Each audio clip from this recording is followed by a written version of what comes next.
Welcome to The Explainer. Today, we're digging into the incredible origin story of English literature.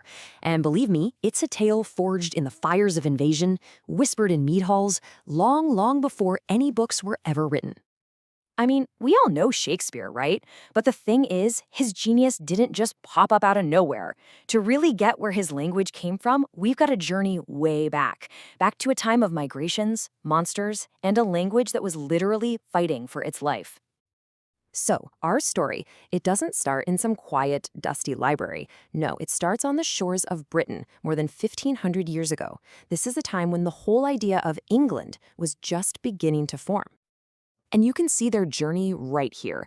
These Germanic tribes, you've got the Angles, the Saxons, the Jutes, they're crossing the sea to settle in Britain. And they brought everything with them, their culture, their stories, and, most importantly, their language. That language, it would become the absolute bedrock of what we now call Old English. But here's what's so cool about this. The first English stories, they weren't written down in books, not at all. They were performed. Just try to picture it. Epic poems being sung out loud in these big firelit halls, passed down from one generation to the next, completely from memory. Incredible, right? Okay, so this oral tradition eventually, slowly starts to give way to the first huge chapter in our story, the Old English period. This is where we finally get to meet the first real heroes and see the first written monuments of the English language. So, in this era of chanted poetry and amazing heroic tales, there was one story that just rose above everything else. We're talking about an epic poem that completely captured the Anglo-Saxon imagination. It really became the first great work of English literature. And that story is Beowulf. I mean, just look at the script from the manuscript. It looks like a totally foreign language, doesn't it? The very first word is whet, which is kind of like shouting, listen or so, to get everyone's attention. This is English as a baby, really. And this epic poem, it's over 3,000 lines long, tells this incredible story of a great hero in a world packed with warriors and monsters.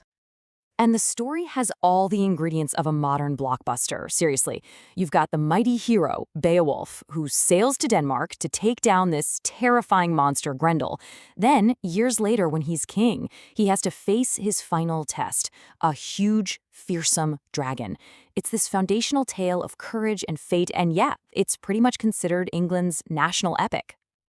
Now, beyond the anonymous poets who gave us Beowulf, this era also gives us the very first names in English literature. We're talking about people like Caedmon, an illiterate herdsman who legend says was divinely inspired to sing sacred songs. Then there's the scholar Bede, our first ever historian, and you can't forget King Alfred the Great, who actually translated works himself to educate his people. These are the folks who started the slow but absolutely crucial work of writing English down. But just as English was really starting to find its footing, finding its written voice, a single violent event comes along and changes everything. It nearly pushed the language into extinction. And that event, it all went down in one of the most famous years in English history, 1066, the Norman Conquest. Yep, William the Conqueror's French-speaking army invaded, beat the English at the Battle of Hastings, and took over the throne. Just like that. And almost overnight, the entire linguistic landscape was flipped on its head. French became the language of the new bosses, the court, the law, all the power.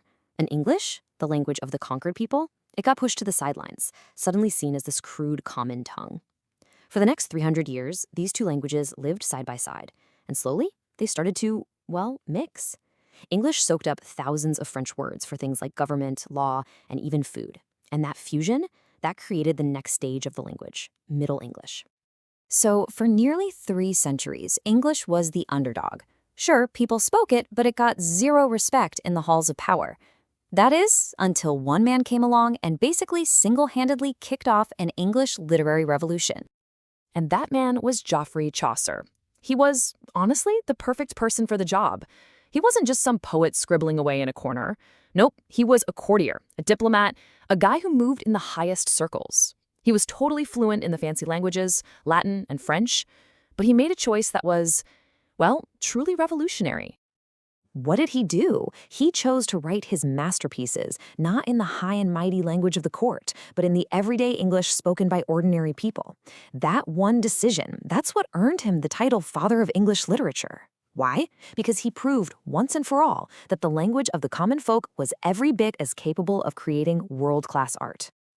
And his masterpiece, The Canterbury Tales, is just brilliant.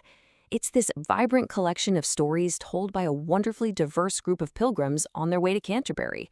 You've got everyone from a noble knight to a rowdy miller, and their stories paint this rich, funny, and deeply human picture of medieval England, all in English. So at the end of the day, Chaucer did way more than just tell good stories. He gave the English language its swagger back. He showed the world what it could do, and by doing that, he reclaimed its rightful place as a true language of literature. All right, so with English back on the map as a literary force, thanks Chaucer, the stage was perfectly set for a massive cultural tidal wave that was already crashing across Europe. And that wave was called the Renaissance. Let's just start with the word itself. It's Italian for rebirth, and that's exactly what it was. A total rebirth of art, science, and classical learning. It sparked all these new ideas like humanism and unleashed this massive surge of creative energy. This whole incredible movement kicked off right here, in 14th century Florence, Italy. You know, home to guys like Leonardo da Vinci. And from there, its influence just spread like wildfire all across the continent, and it was heading straight for England. And you can kind of see how all the pieces fell into place here. The Renaissance finally hits England around the year 1500, but its spread gets supercharged by a game-changing invention, the printing press, which was set up in 1476. Suddenly, books and ideas could travel faster than ever before. So by the time Queen Elizabeth I takes the throne, the stage is just perfectly set for a golden age of literature. So there you have it. We've basically traced the whole wild journey of the English language, from its oral beginnings in mead halls, through its nail-biting survival after the Norman conquest, all the way to its triumphant comeback thanks to the genius of Chaucer. And every single step of that journey was absolutely essential. The struggle for a voice, the survival through conquest, that amazing cultural rebirth, all of it laid the foundation for the literary giants to come. We're talking about figures like Shakespeare, who would soon come to define the entire English Renaissance. See, this early history isn't just a warm-up act. It's the whole reason the later triumphs were even possible. The journey from Beowulf all the way to Chaucer created a language that was finally ready for its golden age. But that story, well, that's for another time.